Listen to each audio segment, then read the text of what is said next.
If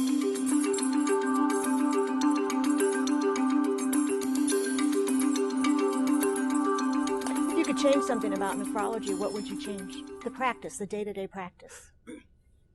I would, if I could change one thing, I would try to increase the number of nephrologists, because what I think would be great.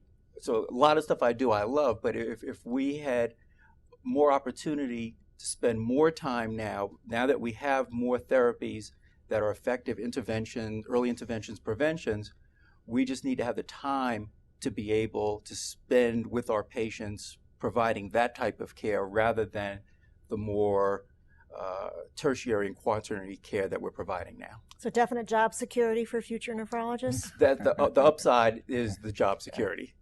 Yes. So, Dr. Anderson, you are the first woman president of the American Society of Nephrologists. And you will be the second? And I will be the second. It's something we are very proud of. But why is it that more women don't go into nephrology? I don't know. I mean, the good news is that the numbers of women going into nephrology now are considerably higher than when I started. And so that's good. The trend is in the right direction. But it still lags behind internal medicine in general, certainly lags behind medical schools in general, where many are more than 50% women now. And I think that the reasons are probably several-fold. Specific to women, it may be that nephrology is regarded as hard, not family-friendly. Nephrologists may find themselves driving in the middle of the night to dialyze a patient with hyperkalemia.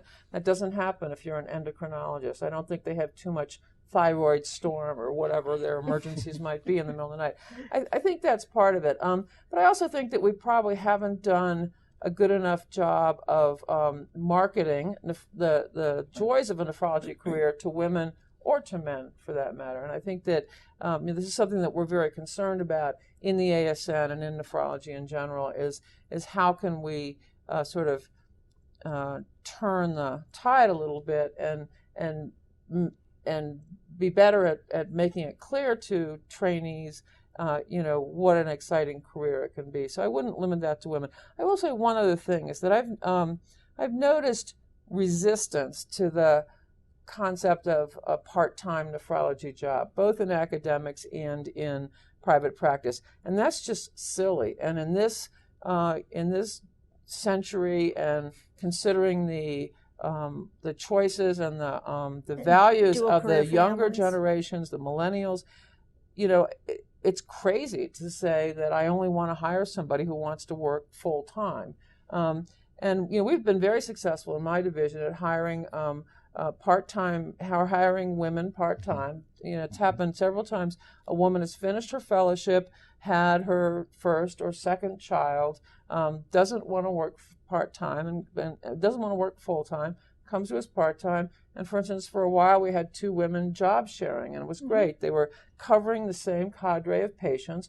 One of them was there 3 days a week and the other one there 2 days a week. So they both knew all the patients. There was continuity of care.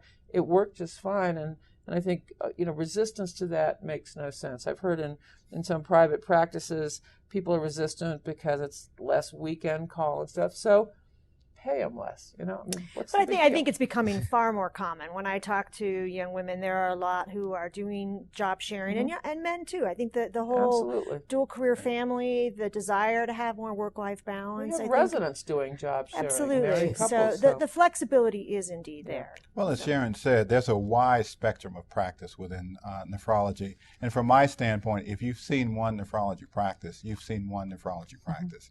There are people who focus on primarily outpatient chronic kidney disease or CKD kind of care. There are people at the other spectrum who focus on inpatient ICU, acute dialysis, acute electrolyte emergencies, that kind of thing. There are people who focus on transplant nephrology. There are people who focus what we call on the interventional nephrology of opening up vascular accesses. My colleagues within the spectrum of what's available in clinical nephrology, find something that they really like and focus upon it and have very enjoyable careers. So the opportunities are wide, so one does not have to feel that they're limited to do one thing in nephrology. there's a lot of opportunities to do and that can things. change too as the life changes. I think there's a lot Certainly. of nephrologists who have moved from a full heavy practice, and some actually end up in ethics and other aspects. We're all doing a lot of administration work now, so there is a lot of flexibility, a lot of options within nephrology.